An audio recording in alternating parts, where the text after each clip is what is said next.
Olá, pessoal do Bioconhecer Mais! Eu sou a professora Kátia Fialho e gostaria de agradecer a todos vocês que vêm curtindo as nossas páginas e interagindo conosco nas nossas redes sociais. Na nossa aula de hoje, nós falaremos especialmente sobre sinapses e potencial de ação.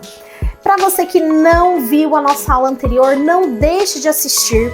Vai lá eu explico detalhadamente sobre os neurônios, sobre as estruturas e subdivisões anatômicas do nosso sistema nervoso. Lá vocês vão encontrar detalhes específicos da formação do nosso sistema nervoso para compreender o conteúdo dessa aula de hoje. Muito bem, pessoal! Se a gente pensar em células nervosas e tecido nervoso, há sempre uma preocupação bastante grande sobre a saúde do nosso tecido nervoso. Até porque nossos neurônios não são células que se regeneram. Os nossos neurônios não estão em constante mitose e divisões celulares. Não há uma renovação neurológica. Isso vem preocupando muito as pessoas porque o número de doenças mentais e de doenças neurodegenerativas vem aumentando bastante nas últimas décadas. Mas vocês sabiam que já foram descobertos fatores neurogênicos? Já ouviu falar sobre fatores neurogênicos? Não sabe o que são fatores neurogênicos? Sabiam que você, aí da sua casa, pode começar a estimular a produção de fatores neurogênicos e melhorar a síntese de alguns tipos de neurônicos praticando apenas exercícios aeróbicos? É isso mesmo, aquelas famosas orientações do médico, de profissionais da área de saúde, que diz que fazer exercícios físicos é importante, é saudável, é muito verdade. Foi conhecido que mesmo que os nossos neurônios não tenham capacidade regenerativa, não possam se recuperar, mas exercícios aeróbicos diariamente, ou pelo menos 5 vezes por semana, como corrida, exercícios de resistências, podem estimular fatores neurogênicos. E eles vão começar a estimular a fabricação de novos neurônios numa região muito importante do nosso sistema nervoso, aqueles que estão relacionados à cognição. Então está esperando o quê, pessoal? Corre lá, fazer um pouquinho de exercícios aeróbicos pelo menos 5 vezes por semana, e não precisa ser um grande período, né? Alguns minutos já são suficientes para isso. Mas também não esqueça de uma boa dieta alimentar, boa noite de sono, consumir alimentos como, por exemplo, ácidos graxos essenciais,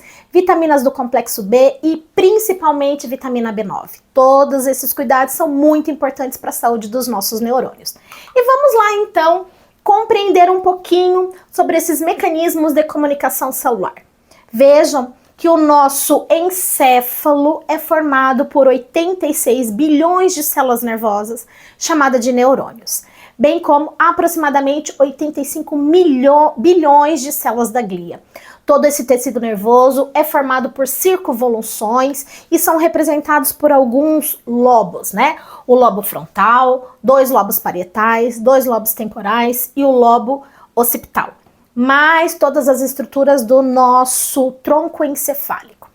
Toda a comunicação que acontece e que chega ao nosso sistema nervoso acontece por meio de fibras nervosas aferentes. Essas fibras nervosas estão levando as informações que foram captadas do nosso corpo para dentro do nosso sistema nervoso central, através das fibras nervosas sensitivas, ou também chamadas de sensoriais, ou simplesmente fibras aferentes.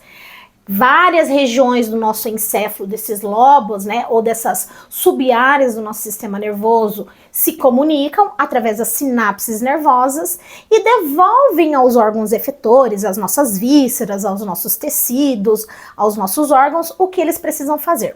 Através da elaboração dessa resposta fisiológica, levando pelas fibras eferentes a informação do que os nossos órgãos efetores precisam fazer. E essa sinapses, pessoal, é uma explosão de estímulos. Imaginem vocês que várias áreas do nosso sistema nervoso podem receber e propagar esses impulsos elétricos. E todas essas modificações nada mais são do que modificações químicas que acontecem dentro de uma célula nervosa. E que essa célula nervosa propaga esse estímulo para uma outra célula nervosa e para uma rede muito grande de células nervosas. O nosso cérebro não gosta de ficar em stand-by. Aquela caixinha do vazio é péssima para a saúde dos nossos neurônios. Os nossos neurônios adoram criar redes de conexões, redes neuronais e criar novos circuitos neuronais. É óbvio que nós nascemos com algumas funções, com algumas habilidades, mas todos nós podemos desenvolver inúmeras habilidades. O nosso cérebro tem uma capacidade de gerar informações, redes neuronais que são inimagináveis. E já que os nossos neurônios não conseguem se reproduzir e que fatores neurogênicos nem sempre acontecem o tempo inteiro, as nossas células nervosas e a nossa rede neuronal podem promover o que nós chamamos de neuroplasticidade neuronal. Já ouviu falar em neuroplasticidade ou plasticidade neuronal? Se não ouviu falar, é a capacidade que os nossos neurônios têm de aumentar as nossas sinapses com prolongamentos citoplasmáticos, como dendritos, como de axônios e terminações nervosas, para que eles possam criar novos caminhos, fazer novas sinapses. Tá? Quanto mais estímulos o nosso cérebro recebe, quanto mais estímulos, novas atividades, novas línguas, novos instrumentos musicais, a simples habilidade de voltar para casa não fazendo sempre o mesmo caminho, nós estamos criando novos circuitos neuronais e mantendo o nosso encéfalo ativo. Ele não gosta dessa caixinha do vazio. E mesmo quando a gente dorme, inúmeros circuitos neuronais, inúmeros estímulos vão guardando e acumulando nos nossos lobos todas as informações que foram aprendidas. Então, para você que gosta de virar a noite estudando antes da prova, sinto lhe informar que esse não é a melhor forma de você conseguir guardar todas as informações. O nosso sistema nervoso precisa descansar. Ele precisa de horas de repouso, do ciclo, todas as fases do sono, que elas possam ser atingidas, porque esse sono precisa ser reparador. Ele precisa ser restaurador, restaurar todos os outros órgãos e tecidos e guardar todas as informações que nós aprendemos lá nos nossos lobos e nosso sistema nervoso. E aquelas informações que simplesmente eram superficiais, agora possam se tornar memória efetiva e duradoura. Então aqueles famosos brancos vão acontecer quando você não dorme direito. E aí a gente tem aquela sensação de cansaço, de esgotamento, de irritação, porque o nosso tecido nervoso baixa a frequência de estímulos e de ondas que são geradas, mas ele não descansa nunca, mas as horas de sono é importante para todas as funções fisiológicas do nosso sistema nervoso central. Então, muito bem, pessoal.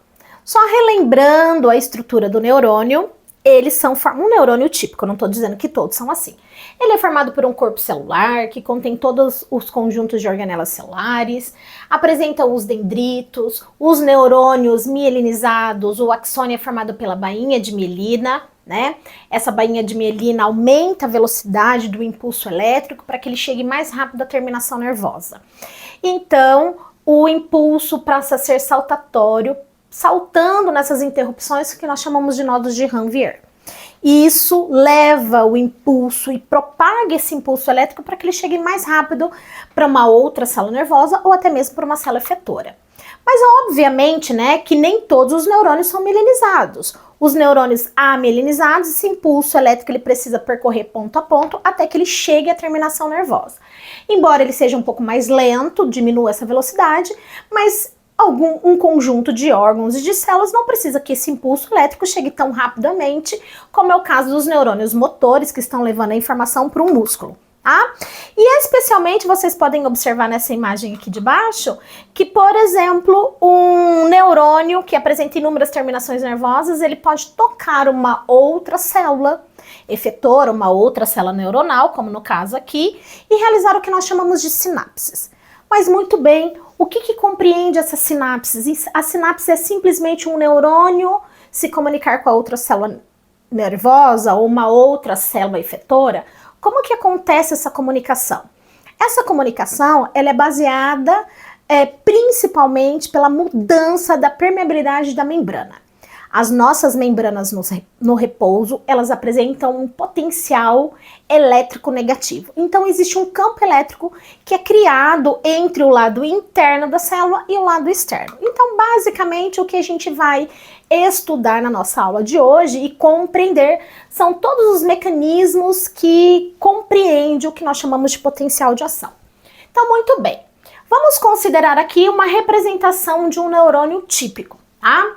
O neurônio apresenta-se no repouso com a membrana polarizada. O que significa a membrana estar polarizada? Significa que existe um campo elétrico que é criado entre o lado interno da membrana e o lado externo. Observem, por exemplo, que aqui o lado interno da membrana, ele é eletronegativo com relação ao lado de fora.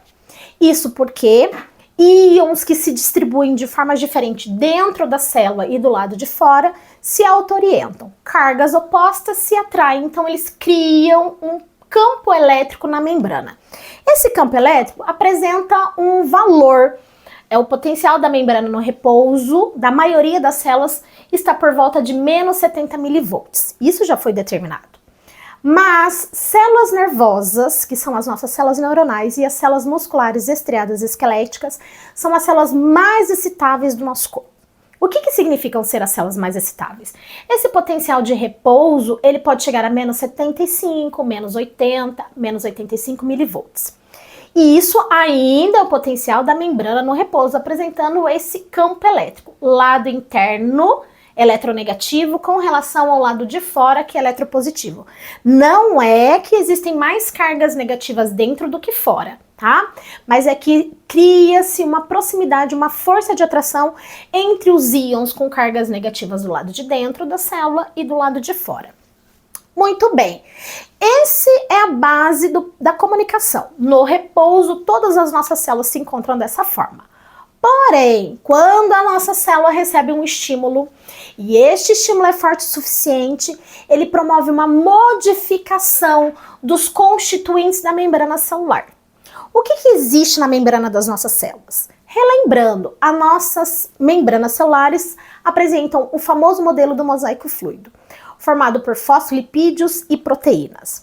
Existem vários tipos de proteínas transportadoras presentes na membrana das nossas células. Essas proteínas, elas funcionam como canais de transporte ou simplesmente canais de passagem entre o meio interno da célula e o meio externo. O que acontece é que quando esse estímulo é forte o suficiente, ele promove a abertura de canais iônicos dependentes de voltagens para sódio. O sódio é um íon que se acumula muito mais do lado de fora da célula e dentro da célula ele é presente em menor concentração. O oposto acontece para o íon potássio. Há uma alta concentração de íon potássio dentro da célula e uma baixa concentração de potássio fora da célula. Então, quando a célula recebe um estímulo e ele é forte o suficiente, ele vai se propagar. Então, vamos imaginar aqui que a célula recebeu esse estímulo e ela promove uma abertura dos canais iônicos dependente de voltagem para sódio neste ponto. Há um influxo de cargas positivas para dentro da membrana naquele ponto, promovendo uma inversão da polaridade. Por quê? Entra muito íon sódio. A membrana que naquele ponto era eletronegativa, ela começa a ficar eletropositiva. Isso é a base do impulso e da comunicação que acontece no nosso sistema nervoso. Isso não é algo ruim, isso é importante e necessário. A isto nós chamamos, a esse evento de mudança, um influxo de íon sódio para dentro do citoplasma, do líquido intracelular da célula, nós chamamos isso de despolarização. A despolarização do neurônio ou de qualquer célula que estava no repouso e que saiu do repouso ocorre pela abertura de canais iônicos dependentes de voltagem para sódio. Ao influxo de sódio, uma inversão da polaridade. Dentro, naquele ponto, fica eletropositivo e do lado de fora, eletronegativo. A célula pode permanecer assim para sempre? Não, porque senão ela é incapaz de receber um novo estímulo. Então, naquele mesmo ponto, a célula precisa se repolarizar. Mas para que ela se repolarize, é preciso que haja saída desses canais, desses íons sódios que entraram dentro da célula. Só que para repolarizar mais rápido e a membrana naquele ponto poder receber um novo estímulo, abrem-se canais iônicos dependentes de voltagem para potássio. E o próprio funcionamento da famosa bomba de sódio e potássio. O que vai acontecer? A saída dos canais vazantes de potássio escoou muito potássio para fora da célula. Mas, professora, entrou sódio, não entrou potássio. Mas esse é o mecanismo que a célula tem de tentar se repolarizar o mais rápido possível, para que ela possa receber um novo estímulo. E o próprio funcionamento da bomba de sódio e potássio, que também acontece o tempo inteiro, que é um transporte ativo, joga o sódio que entrou e devolve os potássios que saíram da célula. Isso faz com que, neste ponto, a célula volte a se repolarizar. Mas o que aconteceu com o impulso? Ele gerou ali, ele parou, professora? Não. Esse impulso ele vai se propagando por toda a extensão até ele chegar na terminação nervosa. Então, quando nós falamos da comunicação de célula, nós estamos falando de uma modificação do equilíbrio químico e da propagação desse estímulo. Ele não vai ficar nesse ponto, ele vai se propagando, invertendo a polaridade até ele chegar na terminação nervosa. Mas aquele ponto que estava despolarizado, agora volta a se repolarizar. E naquele mesmo ponto, a célula pode receber um novo estímulo. Essa é a base do potencial de ação. Então, despolariza e repolariza, volta no repouso para que novo impulso elétrico possa receber. Então, o que acontece, pessoal? As nossas células o tempo inteiro recebem estímulos. Aquela célula que estava no repouso, ela precisa propagar esse estímulo em uma direção, né?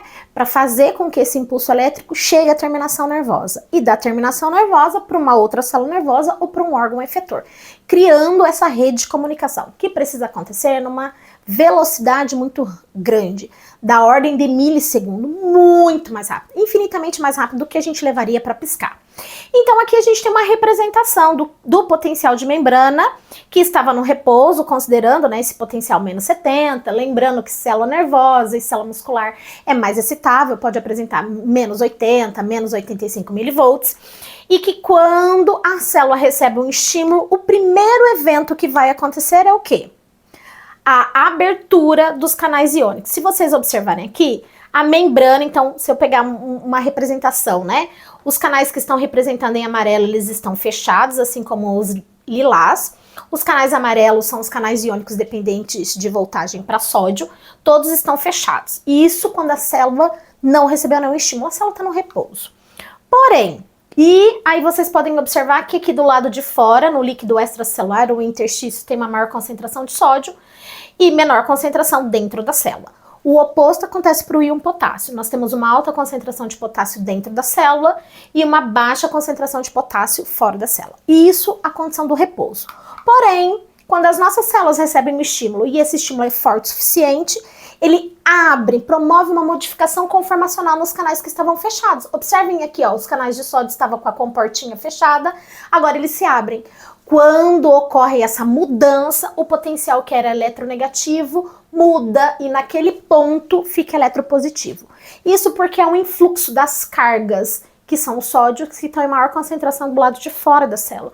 Eles entram promovendo uma mudança brusca de eletronegatividade. Então a membrana deixa nesse momento de ser eletronegativo e ela vai ficando de menos 70, menos 80, menos 60, menos 50, menos 10, menos 5, 0, mais 10, mais 20, mais 30 milivolts. A membrana não pode apresentar a mesma igualdade de sódio dentro e fora da célula, porque isso levaria a célula à morte, tá? Então, os canais iônicos dependentes de voltagem agora se fecham. Temporariamente eles se fecharam. Só que o que aconteceu com o sódio que entrou? Ele tá lá dentro. Ele permanece lá dentro. Só que aquele potencial de ação ele não fica parado, ele vai se propagar, ele vai se impulsionar para outras regiões. E para que isso aconteça, então os canais vazantes de potássio que estavam fechados precisam se abrir. O íon potássio ele tem maior permeabilidade pela membrana. Então ele consegue sair numa proporção muito grande, e ele que tinha uma maior concentração do lado de dentro da célula, agora ele é impulsionado, esses canais vazantes de potássio se abrem e o íon potássio sai para fora da célula, tentando resgatar essa eletronegatividade. E não se esqueçam que o próprio funcionamento da bomba de sódio e potássio vai jogar os sódios para fora da célula e devolver os potássios para dentro da célula, fazendo então que num quarto momento o potencial de ação volte a se resgatar e todos os canais iônicos dependentes de sódio e potássio voltam a se fechar. Quando isso acontece, a célula pode receber um novo estímulo. Professora, você fala de estímulo, o que seria esse estímulo ser forte o suficiente para promover essa mudança conformacional desses canais iônicos? Estímulos químicos, estímulos de pressão, estímulos luminosos, estímulos depressão, né, de toque, olfativos, gustativos, todos os estímulos que o nosso corpo possa compreender, sonoros, são estímulos que podem provocar a modificação do potencial e mudar toda essa conformação e essa dinâmica química. Então, quando nós falamos que uma célula nervosa se comunica com outra célula nervosa, ou uma célula nervosa se comunica com uma célula efetora, nós estamos falando de uma modificação química que acontece em todas as nossas células. Essa é a base da comunicação e da propagação dos impulsos nervosos. Então, o potencial de ação, ele não vai ficar apenas no ponto onde ele surgiu, tá? Nessa representação, nós temos aqui que as fases de despolarização, repolarização, em algumas situações até hiperpolarização, fazem com que a célula volte ao repouso. E se vocês observarem aqui, a entrada de íons sódios vai despolarizando a membrana, tá? Então aqui a gente tem a representação da membrana celular. Os íons sódios vêm para o lado de dentro, né, no líquido intracelular, mudando o potencial, e isso precisa voltar ao estado de repouso, porque enquanto a célula estiver despolarizada, a célula é incapaz de receber um novo estímulo. E lembrem-se, esse potencial, ele não fica parado, ele vai se propagando por toda a extensão do neurônio até que esse impulso chegue até a terminação nervosa. Então, muito bem, pessoal. O potencial de ação, ele não fica parado apenas aonde a célula recebeu esse estímulo inicial. Esse estímulo precisa se propagar e ele vai se propagando na direção do local onde ele foi estimulado e através dessa rede neuronal, ele se propaga com uma velocidade bastante grande. Se a gente pegar aqui uma imagem de uma célula nervosa, então aqui nós temos o corpo celular, a representação de um neurônio mielinizado, né? As células de Schwann envolvendo, formando esse isolante elétrico. Mas existem as interrupções que nós chamamos de nodos de Ranvier. Então o potencial nos neurônios mielinizados, eles passam a ser saltatório, ele salta entre um nodo de Ranvier e outro, e fazendo com que a terminação nervosa chegue mais rápido até o terminal nervoso e possa se propagar para outra célula. Se vocês observarem, então, o interior do neurônio, ele é eletronegativo. Quando a região é despolarizada, ocorre uma inversão dessa polaridade. O lado de dentro fica positivo e o lado de fora fica negativo. Porque os canais iônicos, dependentes de voltagem para sódio, se abriram. Há um influxo de sódio. Por isso, ocorre essa inversão da polaridade. O impulso não vai ficar parado aqui. Ele vai saltar para o próximo nodo de Ranvier. Então, é como se a gente estivesse aumentando aqui o estímulo, né?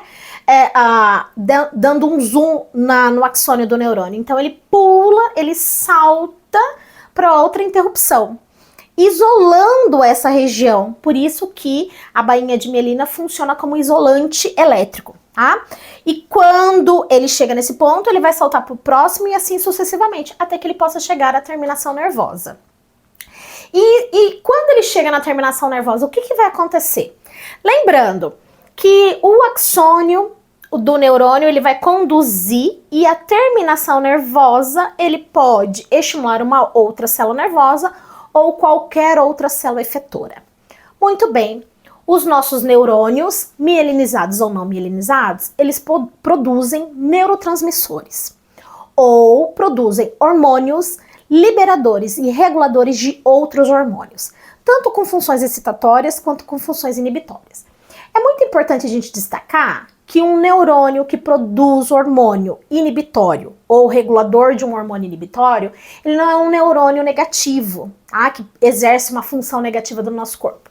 Simplesmente, enquanto nós temos neurônios que produzem hormônios, que excitam, estimulam funções, nós temos outros neurônios que produzem substâncias químicas que inibem funções, para coordenar todas as funções fisiológicas do nosso corpo, como o funcionamento do nosso sistema cardiovascular, do nosso sistema respiratório, do nosso sistema renal, de todos os órgãos e vísceras. Então, se o nosso sistema nervoso ele é o responsável por coordenar todas as funções do nosso corpo, isso significa que todas as informações de homeostase corpórea são mantidas pelo nosso sistema nervoso central. E através dessas inúmeras sinapses que acontecem, vai coordenar todas as funções que os nossos órgãos precisam executar e manter todas as nossas funções fisiológicas. Pois muito bem, quando o potencial de ação que foi que surgiu em qualquer região do nosso neurônio, mas, por exemplo, lá no corpo celular, chega na terminação nervosa, ele vai realizar as sinapses que nós chamamos de elétrica ou química. As sinapses elétricas, normalmente elas estão envolvendo a comunicação entre uma célula nervosa e uma outra célula nervosa. Ela é muito rápida, a velocidade com que ela acontece também é bastante rápida. Mas os neurônios também podem se comunicar com uma outra célula efetora, promovendo a liberação de substâncias químicas. Aí a sinapse, enquanto ela está percorrendo o neurônio, ela é chamada de sinapse elétrica. Ao liberar na fenda sináptica um neurotransmissor ou mediador químico, ele vai se ligar na membrana da próxima célula, que nós chamamos de fibra pós-sináptica, e dar continuidade a esse potencial de ação. Só que aqui ele não vai ser mais elétrico, ele é chamado de químico. Por quê? Porque nas terminações nervosas dos nossos neurônios, existem um estoque de vesículas contendo neurotransmissores, como eu falei para vocês, ou de hormônios com funções excitatórias ou inibitórias. Essas vesículas são produzidas aqui no corpo celular. E a partir de proteínas do citoesqueleto vai empurrando até chegar nas terminações nervosas. Lá, essas vesículas contendo os neurotransmissores ou esses mediadores químicos ficam temporariamente armazenadas, até que aquele potencial elétrico chegue à terminação nervosa. Ao chegar na terminação nervosa, também vai acontecer a abertura dos canais iônicos dependentes de voltagem, mas é importante que haja liberação também, a entrada de íons cálcio dentro dessa terminação nervosa.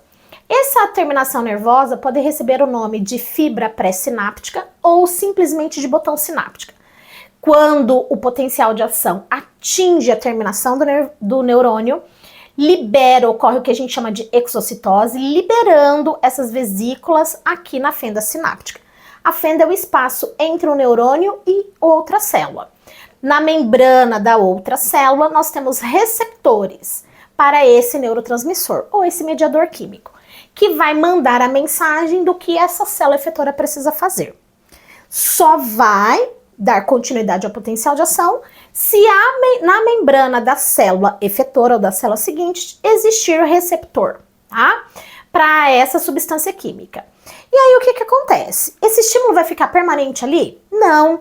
Existem mecanismos de recaptação, onde vai recaptar esse neurotransmissor e num fluxo retrógrado vai levar esse neurotransmissor ou parte desse neurotransmissor de volta ao corpo celular para que a célula nervosa possa ressintetizar essa substância química e devolver na forma de vesículas até a terminação nervosa, tá? Aqui a gente tem uma representação do impulso elétrico chegando na terminação nervosa, então aqui a gente tem uma representação desta terminação nervosa, tá? Aqui contendo as vesículas, contendo os neurotransmissores, ou também chamadas de vesículas sinápticas. E aí, quando o impulso nervoso chega até aqui, essa vesícula vai se fundir, liberando na fenda sináptica, que é o espaço, o neurotransmissor. Na membrana da célula pós-sináptica, ou também chamada de célula efetora, nós temos receptores, contendo sítios para ligação dessa substância química. E aí, quando isso acontece, ela vai mandar a comunicação química do que essa célula pós-sináptica precisa fazer, dando continuidade do potencial de ação. Aqui, durante toda a extensão do neurônio, o impulso era elétrico. Na outra célula, esse impulso passa a ser químico. Muito bem, pessoal, o que é importante a gente lembrar? Que quando esse impulso chega, né, nessa terminação nervosa, para que ocorra a exocitose, a liberação dessas vesículas contendo o neurotransmissor, é importante que existam canais iônicos de cálcio que permitam o influxo de cálcio para dentro da célula. O íon cálcio é um mensageiro intracelular ou participa do processo de contração muscular. Então, sendo um mensageiro intracelular, a sua concentração dentro das nossas células é muito baixa, quase zero. O cálcio, que tem uma maior concentração do lado de fora, também chamado de interstício ou meio extracelular, ele fica temporariamente fora da célula. Ele só vai entrar dentro da célula através desse canal iônico quando o impulso elétrico atingir a terminação nervosa. E aqui na fenda sináptica, liberar a vesícula contendo o neurotransmissor. Aí ele vai promover a entrada dos canais de sódio, a partir da abertura dos canais iônicos dependente de voltagem para sódio, e o sódio entra dentro da célula. O sódio está representando aqui, né, essa bolinha branquinha. O cálcio está representando as bolinhas azuis, e o neurotransmissor é essa que está em laranjado. Então, ele dá continuidade ao potencial de ação. Então, se não tiver íon cálcio, o potencial de ação não vai acontecer eficientemente. Por quê? Porque não tem como ocorrer a exocitose ou as vesículas contendo o neurotransmissor se fundir na membrana da fibra pré-sináptica e se difundir na fenda sináptica, para que ele possa se ligar na fibra pós-sináptica e dar continuidade ao potencial de ação. Professora, eu não consumo quase alimentos que tenham cálcio. Isso é uma preocupação, você precisa ter uma dieta alimentar equilibrada. Mas nós não precisamos ter essa preocupação num primeiro momento, porque nós temos os nossos próprios estoques de cálcio, que se encontram nos nossos ossos e, no caso das fibras musculares, no retículo sarcoplasmático destas células, para garantir o trabalho de contração e desempenho de contração muscular eficiente. Ok? Então, pessoal, aqui a gente tem uma representação da propagação dos impulsos elétricos. Então, aqui nessa imagem nós temos um neurônio motor, né? Fazendo sinapse com uma outra célula, que nós podemos chamar de interneurônio, e com um terceiro interneurônio, um quarto, e assim sucessivamente, criando uma rede de circuito neuronal para levar até a célula efetora esse potencial de ação, fazendo com que a célula aqui no final possa se contrair. Os tipos de propagação de sinapses, elas podem ser então elétricas, enquanto elas estão trafegando e mantendo a comunicação, se encostando o neurônio com o neurônio, e elas podem ser químicas quando elas liberam um mediador químico. Tá? E aí, quanto aos tipos de regiões dos neurônios que eles se tocam entre si, realizando essa sinapse elétrica, elas podem ser axodendrítica, entre o axônio de um neurônio e dendritos de outros neurônios. Elas podem ser axossomática, entre o axônio de um neurônio e o corpo celular de outro neurônio. Soma significa também corpo celular. Pode ser axoaxônica, entre axônio de um neurônio e de outros neurônios. Dendrodendríticas, entre dendritos, então são as regiões dos neurônios que se tocam. Ali nós temos sinapses elétricas, que estão possibilitando criar uma rede neuronal bastante grande, bastante efetiva, para transmitir e propagar o impulso elétrico na velocidade, para que ele chegue o mais rápido possível e na proporção adequada para as células efetoras. Bom, nessa imagem a gente tem uma representação exatamente do que vai acontecer quando esses estímulos, esses impulsos elétricos liberam na sinapse as vesículas contendo o neurotransmissor. Então ele vai se fundir na fibra da membrana pré-sináptica, libera os seus mediadores químicos e eles vão entrar dentro da célula promovendo um influxo de sódio, ao passo que esse processo despolariza a membrana vai propagar esse impulso por todas as direções. Mas essa célula não pode ficar despolarizada naquele ponto. Para que ela possa receber um novo impulso, é importante que a célula volte a se repolarizar. Para que ela volte a se repolarizar, então os canais vazantes de potássio promovem a saída do potássio de dentro da célula, mas o próprio funcionamento da bomba de sódio e potássio. Isso vai garantir que a célula volte à sua condição de repouso e possa receber um novo estímulo nervoso. Essa é a base da comunicação de todas as células nervosas, que acontece tanto no nosso sistema nervoso central, quanto no nosso sistema nervoso periférico. E não se esqueçam, pessoal, se esse conteúdo foi importante para você, talvez possa ser importante para muitas outras pessoas. Compartilhe com a rede de amigos de vocês, se inscreva nos nossos canais para aqueles que ainda não se inscreveram e dá um like para que a nossa aula possa se propagar para um número maior de pessoas. Muito obrigado, um abraço a todos.